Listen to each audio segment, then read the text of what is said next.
दोस्तों, कैसे हो आप सभी लोग। उम्मीद करता हूँ कि आप सभी बहुत बेहतर होंगे।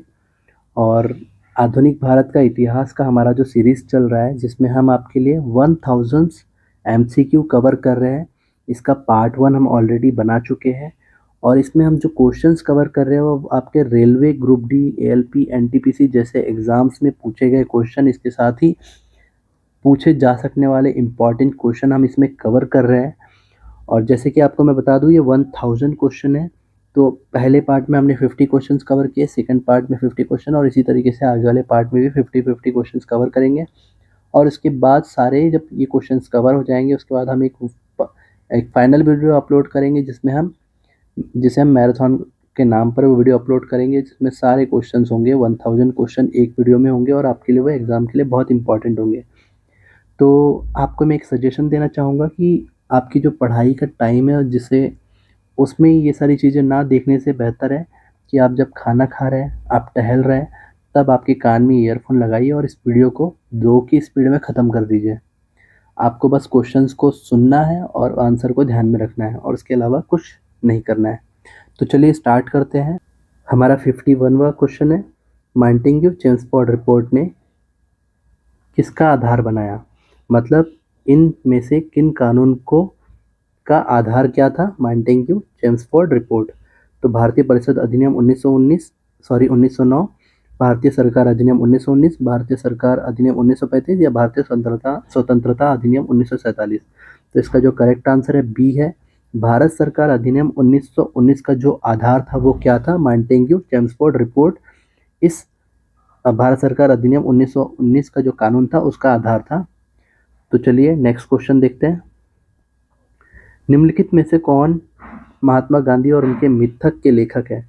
तो आपके ऑप्शन है Dominique Lapierre, Mark Shepard, Minoo Masani या उपरोक्त में से कोई नहीं। तो इसका करेक्ट आंसर है Mark Shepard, option B. Mark Shepard जो थे वो किसके लेखक है? महात्मा गांधी और उनके मिथक, इस बुक के। तो चलो चलते हैं हमारे नेक्स्ट क्वेश्चन पे। हमारा नेक्स्ट क्वेश्चन है, निम्नलिखित में से किस अधिनियम के द्वारा ईस्ट इंडिया कंपनी ने चीन के साथ व्यापार का एक अधिकार खो दिया? तो हमारे ऑप्शन है पिट्स इंडिया अधिनियम 1784, 1813 का चार्टर अधिनियम, 1833 का चार्टर अधिनियम, 1853 का चार्टर अधिनियम। तो 1933 का चार्टर अधिनियम है, उसमें क्या होता है कि कंपनी के जो चीन के साथ व्यापार का जो एक अधिकार था उसे खत्म कर दिया गया था। तो इसका करेक्ट आंसर है सी। अब हम चलते हैं हमारे नेक्स्ट क्वेश्चन पे। निम्नलिखित में से कौन 1878 में वर्नाकुलर प्रेस एक्ट अधिनियम को निरस्त करने से संबंधित है? तो आपके ऑप्शन है Lord Ripon, Lord Lytton, Lord Curzon, Lord Irwin. तो इसका करेक्ट आंसर है लॉर्ड रिपन। और इसे लागू किसने किया था? तो लॉर्ड लिटन ने। तो लॉर्ड लिटन इसे लागू करते हैं और लॉर्ड रिपन इसे हटा देते हैं। तो चलिए चलते हैं हमारे नेक्स्ट क्वेश्चन पे। द बंगाली समाचार पत्र 1879 में निम्नलिखित में से किस स्वतंत्रता सेनानी द्वारा शुरू किया गया था? तो आपके ऑप्शन है सुरेंद्रनाथ बनर्जी, आनंद मोहन बोस, नवगोपाल मित्र, राजनारायण बसु। तो आपका करेक्ट आंसर है सुरेंद्रनाथ बनर्जी। द बंगाली समाचार पत्र इसके द्वारा शुरू किया गया था, तो सुरेंद्रनाथ बनर्जी। चलिए आगे चलते हैं हमारे नेक्स्ट क्वेश्चन पे।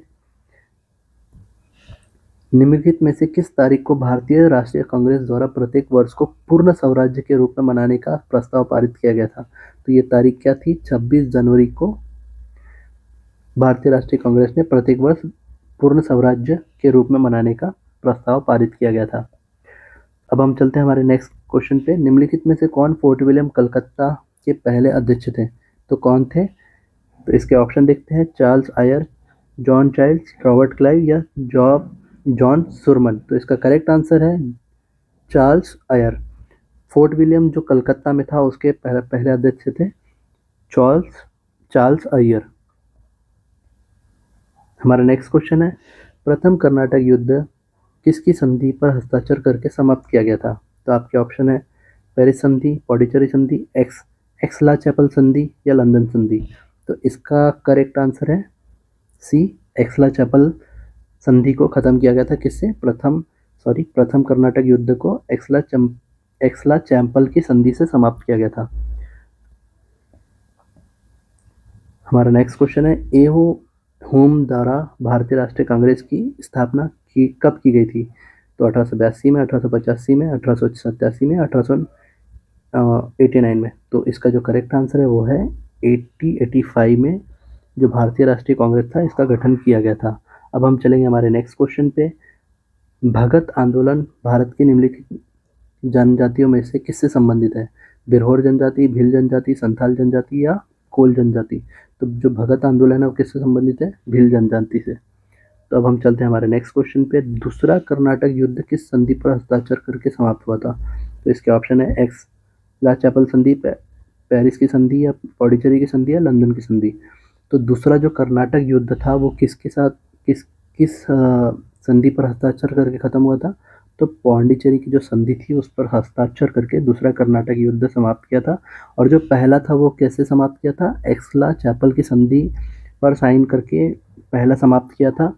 और जो तीसरा कर्नाटक में 3 युद्ध होते हैं ब्रिटिश और फ्रांस के बीच में, तो जो तीसरा था वो पेरिस की संधि के द्वारा समाप्त किया गया। तो इसी के साथ आपने यहाँ पर 3 चीज़ें एक साथ पढ़ ली। चलिए हम देखते हैं हमारा नेक्स्ट क्वेश्चन। पुणे में सर्वेंट ऑफ इंडिया सोसाइटी के संस्थापक कौन थे? जीके देवधर, लिंगम पंतलू, गोपाल कृष्ण गोखले या बेहराम जी मालावारी? तो इसका करेक्ट आंसर है गोपाल कृष्ण गोखले जो थे पुणे में सर्वेंट ऑफ इंडिया सोसाइटी के संस्थापक थे। तो अब हम चलते हैं हमारे नेक्स्ट क्वेश्चन में। तो आप देख सकते हैं अरविंद घोष निम्नलिखित में से किससे संबंधित है? अलीपुर बम षड्यंत्र, मेरठ षड्यंत्र, काकोरी ट्रेन कार्रवाई या चौरी चौरा कांड था उससे संबंधित है। तो इसका करेक्ट आंसर है अलीपुर बम षड्यंत्र से कौन जुड़े हैं? अरविंद घोष। तो अब हम चलते हैं हमारे नेक्स्ट क्वेश्चन पे। हमारा नेक्स्ट क्वेश्चन है भारत में आलू की फसल शुरू की थी किसने? अंग्रेजों ने, हॉलैंड वालों ने, पुर्तगालियों ने या फ्रांसीसियों ने? तो इसका करेक्ट आंसर है पुर्तगालियों ने आलू की फसल की शुरुआत भारत में की थी। अब हम हमारे नेक्स्ट क्वेश्चन पे आ गए। नेताजी सुभाष चंद्र बोस ने किस वर्ष फॉरवर्ड ब्लॉक की स्थापना की थी? तो आपके ऑप्शन है 1932, 1935, 1937 या 1939। तो इसका करेक्ट आंसर है 1939 में फॉरवर्ड ब्लॉक की स्थापना की थी किसने? नेताजी सुभाष चंद्र बोस ने। निम्नलिखित में से किस राज्य को कुप्रशासन के बहाने ब्रिटिश साम्राज्य में मिला लिया गया था? तो ये आपके ऑप्शन है अवध, सतना, झांसी, सतारा। तो इसका करेक्ट आंसर है ए अवध। अवध को कुप्रशासन के बहाने ब्रिटिश साम्राज्य में मिला लिया गया था। और कौन सी नीति के तहत मिलाया था? तो आपको याद रखना है हड़प नीति के तहत या गोद प्रथा नीति जिसे कहा जाता था उसके तहत ये ब्रिटिश साम्राज्य में अवध को मिला लिया गया था। अब हम चलते हैं हमारे नेक्स्ट क्वेश्चन पे। जब अंग्रेजों ने बंगाल के हुगली में एक कारखाना शुरू किया तो निम्नलिखित में से कौन दिल्ली का सम्राट था? जहांगीर था, मोहम्मद शाह था या फारूक था या शाह आलम? तो इसका करेक्ट आंसर है जहांगीर। जब अंग्रेजों ने बंगाल के हुगली में एक कारखाना शुरू किया तो तब जहांगीर दिल्ली में रूल कर रहे थे मुगल साम्राज्य के तहत। ये हमारा नेक्स्ट क्वेश्चन है किस घटना की विफलता के कारण भारतीय राष्ट्रीय कांग्रेस ने भारत छोड़ो आंदोलन की घोषणा की? तो उसके ऑप्शन है अगस्त प्रस्ताव, क्रिप्स मिशन, वेवेल योजना या 3 जून की योजना। तो इसका करेक्ट आंसर है आपका बी क्रिप्स योजना के विफलता के कारण भारतीय राष्ट्रीय कांग्रेस ने भारत छोड़ो की क्रांति की घोषणा की। निम्नलिखित में से कौन सा पेशवा हिंदू पदशाही आदर्श को प्रचारित करने के लिए जाना जाता है? तो आपके ऑप्शन है बाजीराव प्रथम, बालाजी विश्वनाथ, बाजीराव द्वितीय। तो इसका करेक्ट आंसर है ए बाजीराव प्रथम। हिंदू पद पातशाही आदर्श को प्रचारित करने के लिए जाना जाता है जो मराठा साम्राज्य से बिलोंग करते हैं। तो अब हम चलते हैं हमारे नेक्स्ट क्वेश्चन पे। निम्नलिखित में से कौन सा प्रथम एंग्लो सिख युद्ध का सबसे महत्वपूर्ण कारण था? तो इस प्रथम जो सिख युद्ध था ब्रिटिश और सिख के बीच में, तो वो उसके ऑप्शन क्या है? खालसा सेना की समस्या, रंजीत सिंह की मृत्यु, खड़क सिंह की हत्या या लाल सिंह का उदय। तो इसका जो करेक्ट आंसर है रंजीत सिंह की मृत्यु के बाद ये जो प्रथम एंग्लो सिख युद्ध है ये स्टार्ट होता है। अब हम चलते हैं हमारे नेक्स्ट क्वेश्चन पे। महारानी विक्टोरिया की घोषणा निम्नलिखित में से किसके वायसराय के किस वायसराय के दौरान घोषित की गई थी? तो जो महारानी विक्टोरिया की घोषणा है ये किस वायसराय के टर्म पे घोषित की गई थी? तो आप देखेंगे Lord Canning, Lord Mayo, Lord Lytton, Lord Hardinge. तो इसका करेक्ट आंसर है लॉर्ड कैनिंग के टाइम पर महारानी विक्टोरिया की घोषणा को डिक्लेयर किया गया था। अब हम चलते हैं हमारे नेक्स्ट क्वेश्चन पे। निम्नलिखित में से किस आयोग को लॉर्ड कर्जन ने पुलिस प्रशासन की कामकाज की जांच करने के लिए नियुक्त किया था? तो इसके ऑप्शन है मैकडोनाल्ड, ट्रेले आयोग, फ्रेजर आयोग या पुंछी आयोग। तो इसका करेक्ट आंसर है सी, फ्रेजर आयोग। अब हम चलते हैं हमारे नेक्स्ट क्वेश्चन पे। निम्नलिखित में से किस भारतीय राष्ट्रीय कांग्रेस के उदारवादियों के खिलाफ हथियार के रूप में सुरक्षावाद सिद्धांत का शब्द का उपयोग या इस्तेमाल किया गया? तो ये किसने किया था? तो आप देखेंगे सुरक्षा वाल जो सिद्धांत था उसका इस्तेमाल किसने किया था? तो आपके ऑप्शन है लाला लाजपत राय, सुरेंद्रनाथ बनर्जी, गोपाल कृष्ण गोखले, सी आर दास। तो इसका करेक्ट आंसर है लाला लाजपत राय। और सेम आप एक और वहाँ पर सिद्धांत पढ़ेंगे तो वो किसने लाया था? गोपाल कृष्ण गोखले ने लाया था तड़ित चालक का सिद्धांत। तो अब हम चलते हैं हमारे नेक्स्ट क्वेश्चन पे। गांधी जी के निजी सचिव कौन थे? गांधी जी के निजी सचिव कौन थे? तो इसके ऑप्शन है महादेव देसाई, शरद बोस, केसी नायर, एपी मित्रा। तो इसका करेक्ट आंसर है ए, महादेव देसाई। महादेव देसाई की डेथ हो जाती है, उसके बाद थोड़े दिनों के लिए कोई और भी गांधी जी के निजी सचिव बनते, तो वो आपको कमेंट करके बताना है। चलिए नेक्स्ट क्वेश्चन देखिए। भारतीय संविधान सभा किसके अनुसार गठित की गई? तो आपके ऑप्शन है क्रिस्प प्रस्ताव, साइमन आयोग का प्रस्ताव, माउंटबेटन योजना या कैबिनेट मिशन योजना। तो आपका आंसर है कैबिनेट मिशन योजना के अनुसार भारत की जो संविधान सभा है उसका गठन किया गया। अब हम चलते हैं हमारे नेक्स्ट क्वेश्चन पे। भारतीय जूट मिल्स एसोसिएशन की स्थापना किस वर्ष हुई? तो आपके ऑप्शन है 1855, 1866, 1884, 1889। तो इसका करेक्ट आंसर है 1884। जो आपका सी ऑप्शन है उसमें भारतीय जूट मिल्स एसोसिएशन की स्थापना की गई। अब हम चलते हैं हमारे नेक्स्ट क्वेश्चन पे। निम्नलिखित में से किसने भारतीय राष्ट्रीय कांग्रेस के उदारवादियों के खिलाफ हथियार के रूप में सेफ्टी वॉल थ्योरी, ये रिपीट हो गया है क्वेश्चन, कोई बात नहीं, इसका आंसर आपको मैं बता चुका हूँ, लाला लाजपत राय। अब हम चलते हैं हमारे नेक्स्ट क्वेश्चन पे। निम्नलिखित में से किस वर्ष पहला गणतंत्र दिवस मनाया गया था? तो आपके ऑप्शन है 15 अगस्त 1930, 26 जनवरी 1930, 26 जनवरी 1950 या 26 जनवरी 1947। तो आपका करेक्ट आंसर है 26 जनवरी 1950 को पहला गणतंत्र दिवस मनाया गया था। अब हम चलते हैं हमारे नेक्स्ट क्वेश्चन पे। परमहंस सभा या परमहंस मंडली किस वर्ष शुरू की गई थी? तो आपके ऑप्शन है 1838, 1845, 1846 या 1849। तो इसका आंसर है 1849। तो 1849 को परमहंस मंडली की स्थापना की गई थी। अब हम चलते हैं हमारे नेक्स्ट क्वेश्चन पे। 1856 में अवध को ब्रिटिश साम्राज्य द्वारा अपने अधीन करने से क्या रोका जा सकता था? ऐसा क्वेश्चन ऐसा है कि जब अवध को ब्रिटिश साम्राज्य द्वारा अपने अधीन किया जा रहा था तो क्या उसे रोका जा सकता था? तो इसके ऑप्शन देखिएगा। यदि अवध के नवाब ने अंग्रेजों के साथ गठबंधन किया होता तो रोका जा सकता था, या अवध के नवाब ने अंग्रेजों द्वारा सुझाए गए सुधारों को स्वीकार नहीं किया होता तो रोका जा सकता था, यदि अवध के नवाब ने अंग्रेजों के खिलाफ युद्ध छेड़ दिया होता तो रोका जा सकता था, या यदि अवध के नवाब का कोई स्वाभाविक उत्तराधिकारी होता तो रोका जा सकता था। तो इसका करेक्ट आंसर है डी। तो अगर अवध का कोई स्वाभाविक उत्तराधिकारी होता तो ब्रिटिश साम्राज्य कभी भी अवध को अपने अधीन नहीं कर पाती, क्योंकि ब्रिटिश साम्राज्य ने एक नीति लाई थी, हड़प नीति, जिसमें यह कहा गया था कि अगर आपका कोई भी बच्चा नहीं है, अगर आपकी कोई भी संतान नहीं है जो आपके शासन को आगे बढ़ाए, तो वो सारे जो राज्य है वो ब्रिटिश अपने अधीन कर लेगा। तो इसी की वजह से अवध को ब्रिटिश सरकार ने अपने अंदर ले लिया था। भारत की पूर्ण स्वतंत्रता का प्रस्ताव निम्नलिखित में से किसके कार्यकाल के दौरान पारित किया गया था? तो इसके ऑप्शन है Lord Chelmsford, Lord Wavell, Lord Irwin, Lord Wellington. तो इसका करेक्ट आंसर है लॉर्ड इरविन के टाइम पे भारत की पूर्ण स्वतंत्रता का प्रस्ताव पारित किया गया था। नेक्स्ट क्वेश्चन है, निम्नलिखित में से किस अवधि के दौरान गांधी जी ने एक वर्ष में स्वराज का नारा दिया था? तो असहयोग आंदोलन के दौरान दिया था, या गोलमेज सम्मेलन के दौरान, या दांडी मार्च में, या सविनय अवज्ञा आंदोलन के दौरान? तो इसका करेक्ट आंसर है असहयोग आंदोलन के दौरान गांधी जी ने कहा कि एक वर्ष में स्वराज्य की प्राप्ति की जा सकती है।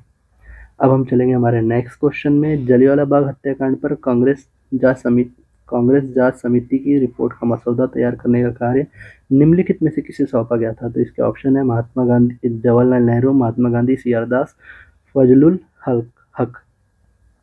तो इसका करेक्ट आंसर है बी, जलियांवाला बाग हत्याकांड पर कांग्रेस जांच समिति की रिपोर्ट का मसौदा तैयार करने के लिए महात्मा गांधी को जिम्मेदारी सौंपी गई थी। तो अब हम चलते हैं हमारे नेक्स्ट क्वेश्चन पे। निम्नलिखित में से किस क्रांतिकारी ने फांसी की पूर्व संध्या पर दिया गया दूध पीने से इनकार कर दिया और कहा अब मैं अपनी माँ का दूध ही लूंगा? तो इसके ऑप्शन है राजगुरु, अशफाक उल्ला खान, राम प्रसाद बिस्मिल, या भगत सिंह। तो इसका करेक्ट आंसर है सी, राम प्रसाद बिस्मिल जी ने कहा था अब मैं अपनी माँ का दूध ही लूंगा। कब? फांसी की पूर्व संध्या पर। अब हम चलते हैं हमारे नेक्स्ट क्वेश्चन पे। हमारा नेक्स्ट क्वेश्चन है, वॉरेन हेस्टिंग योजना 1772 के तहत सदर दीवानी अदालत की स्थापना निम्नलिखित में से किस स्थान पर की गई थी? कलकत्ता, बॉम्बे, पटना, मुर्शिदाबाद। तो इसका करेक्ट आंसर है कलकत्ता। वॉरेन हेस्टिंग योजना 1772 के तहत सदर दीवानी अदालत की स्थापना कहाँ पे की गई थी? तो वो था कलकत्ता। अब हम चलते हैं हमारे नेक्स्ट क्वेश्चन पे। पूर्वी बंगाल और असम का निर्माण निम्नलिखित में से किस वर्ष किया गया था? 1905, 1907, 1911, 1913। तो इसका करेक्ट आंसर है 1911 में पूर्वी बंगाल और असम का निर्माण किया गया था। अब हम चलते हैं हमारे नेक्स्ट क्वेश्चन पे। मद्रास नेटिव एसोसिएशन की स्थापना निम्नलिखित में से किसके द्वारा की गई थी? तो आपके ऑप्शन है द्वारकानाथ टैगोर, विलियम एडम, गजुलू लक्ष्मी नारसुचट्टी, जगन्नाथ शंकर सेठ। तो इसके करेक्ट आंसर है गुजलू लक्ष्मी नारसुचट्टी। तो चलते हैं हम नेक्स्ट क्वेश्चन पे। निम्नलिखित में से किस संधि के द्वारा ब्रिटिश ने अफगानिस्तान को एक स्वतंत्र और संप्रभु राज्य के रूप में मान्यता दी? तो इसके ऑप्शन है गंडामक संधि, लाहौर की संधि, पेशावर की संधि, या रावलपिंडी की संधि। तो इसका करेक्ट आंसर है रावलपिंडी के तहत अफगानिस्तान को एक स्वतंत्र और संप्रभु राज्य के रूप में ब्रिटिश सरकार ने मान्यता दी थी। अब हम चलते हैं हमारे नेक्स्ट क्वेश्चन पे। किस वर्ष मदनलाल ढींगरा ने करजन वायली की गोली मार के हत्या कर दी? तो 1906, 1907, 1908, या 1909। तो इसका करेक्ट आंसर है डी, 1909 में मदनलाल ढींगरा जी ने करजन वायली को गोली से भून दिया, उनकी हत्या कर दी। अब हम चलते हैं हमारे नेक्स्ट क्वेश्चन पे। निम्नलिखित में से किसने गेटवे ऑफ इंडिया नामक प्रसिद्ध संरचना का डिजाइन तैयार किया? गेटवे ऑफ इंडिया मतलब मुंबई में जो है, और जो इंडिया गेट है वो दिल्ली में है। तो इसका जो संरचना का डिजाइन है किसने तैयार किया था? तो ऑप्शन है Alexander Thomson, George Wittet, Edward Lutyens, या जेम्स मिलर। तो इसका करेक्ट आंसर है बी, जॉर्ज विटेट। अब हम चलते हैं हमारे नेक्स्ट क्वेश्चन पे। 1936 में भारतीय नागरिक स्वतंत्रता संघ की स्थापना किसने की? सुभाष चंद्र बोस ने, राजेंद्र प्रसाद ने, जवाहरलाल नेहरू ने, या बाल गंगाधर तिलक ने? तो इसका करेक्ट आंसर है सी, जवाहरलाल नेहरू ने भारतीय नागरिक स्वतंत्रता संघ की स्थापना 1936 में की। अब हम चलते हैं हमारे नेक्स्ट क्वेश्चन पे। वंदे मातरम के लेखक कौन है? तो महात्मा गांधी है, रविन्द्रनाथ टैगोर जी है, बंकिम चंद्र चटर्जी है, या शरत चंद्र चटर्जी है? तो इसका करेक्ट आंसर है सी, बंकिम चंद्र चटर्जी वंदे मातरम के लेखक है। आधुनिक भारत का जनक किसे माना जाता है? भगत सिंह जी को, अरबिंदो जी को, राजा राममोहन राय जी को, या स्वामी दयानंद सरस्वती को? तो इसका करेक्ट आंसर है सी, राजा राम मोहन राय को आधुनिक भारत का जनक कहा जाता है। अब हम चलते हैं हमारे नेक्स्ट क्वेश्चन पे। 1919 के भारत सरकार अधिनियम की सबसे महत्वपूर्ण विशेषता क्या थी? भारतीय परिषदों का विस्तार, प्रत्यक्ष चुनाव का प्रावधान, प्रांतों में द्वैत शासन या उपरोक्त सभी। तो इसका ऑब्वियसली आंसर क्या होगा? डी, उपरोक्त सभी। अब हम चलते हैं हमारे नेक्स्ट क्वेश्चन पे। 8 अप्रैल 1919 को नई दिल्ली में सेंट्रल असेंबली के दरवाजे पर 2 बम फेंके गए। 2 बम किसने फेंके? तो भगत सिंह जी ने फेंका या बटुकेश्वर दत्त जी ने, राजगुरु जी ने? तो इसका करेक्ट आंसर है ए और बी। भगत सिंह और बटुकेश्वर दत्त थे जो सेंट्रल असेंबली में घुसते हैं और वहाँ पर जाकर बम फेंकते हैं और दोनों को वहीं पे गिरफ्तार कर लिया जाता है। अब हम चलते हैं हमारे नेक्स्ट क्वेश्चन पे। 1858 के अधिनियम के अनुसार भारत को किसके अधीन शासित किया जाना था? कंपनी द्वारा, क्राउन के नाम पर, निदेशक मंडल के द्वारा, भारत के गवर्नर जनरल के नाम पर? तो इसका करेक्ट आंसर है क्राउन के नाम पर। 1858 के जो अधिनियम के अनुसार भारत को किसके अधीन शासित किया जाना था? तो वो शासन क्राउन के नाम पर किया जाना था। गदर पार्टी की स्थापना सैन फ्रांसिस्को, यूएसए में किसने की थी? वीडी सावरकर जी ने, लाला हरदयाल जी ने, भगत सिंह ने या गोपाल कृष्ण गोखले जी ने? तो इसका करेक्ट आंसर है बी, लाला हरदयाल जी ने गदर पार्टी की स्थापना की थी सैन फ्रांसिस्को में। कब? 1913 में। अब हम चलते हैं हमारे नेक्स्ट क्वेश्चन पे। निम्नलिखित में से किस राष्ट्रीय नेता ने 1945 के मुकदमे से संबंधित मामले पर भारतीय राष्ट्रीय सेना के सैनिकों का बचाव नहीं किया? सर तेज बहादुर सप्रू, भोलाभाई देसाई, राजगोपालाचारी या जवाहरलाल नेहरू? तो कुछ लोगों को लग रहा होगा कि इसका आंसर जवाहरलाल नेहरू है, पर इसका आंसर जवाहरलाल नेहरू नहीं है। इसका आंसर है Rajagopalachari, option C. Option C. इसमें क्या हुआ था? 1945 में जो मुकदमे चल रहे थे, हमारे भारतीय राष्ट्रीय सेना के जो वो थे जवान, उनके ऊपर जो मुकदमा चल रहा था। ये भारतीय राष्ट्रीय सेना कौन है? कौन सी सेना है पता है आपको? ये सुभाष चंद्र बोस जी ने जो सेना बनाई थी उस सेना की बात हो रही है। तो उस सेना के मुकदमे ये तीनों लोगों ने लड़े थे, जिसमें है सर तेज बहादुर सप्रू, भोलाभाई देसाई और जवाहरलाल नेहरू। केवल राजगोपालाचारी इसमें ऑप्शन में ऐसा है कि इन्होंने केस में कोई सहयोग नहीं किया और ना इन्होंने केस लड़ा। अब हम चलते हैं हमारे नेक्स्ट क्वेश्चन पे। निम्नलिखित में से किस संधि ने पेशवा बाजीराव द्वितीय के स्वतंत्र अस्तित्व को समाप्त कर दिया? पुरंदर की संधि, पाड़गांव की संधि, बसिन की संधि या सालबाई की संधि? तो इसका करेक्ट आंसर है बसिन की संधि ने पेशवा बाजीराव द्वितीय के स्वतंत्रता अस्तित्व को समाप्त कर दिया। अब हमारा लास्ट क्वेश्चन। भारत में पहला अंग्रेजी समाचार पत्र किसने शुरू किया? Bal Gangadhar Tilak, Raja Ram Mohan Roy, James August Hicky, Lord William Bentinck? तो इसका करेक्ट आंसर है सी, जेम्स ऑगस्ट हिक्की ने पहला अंग्रेजी समाचार भारत में शुरू किया।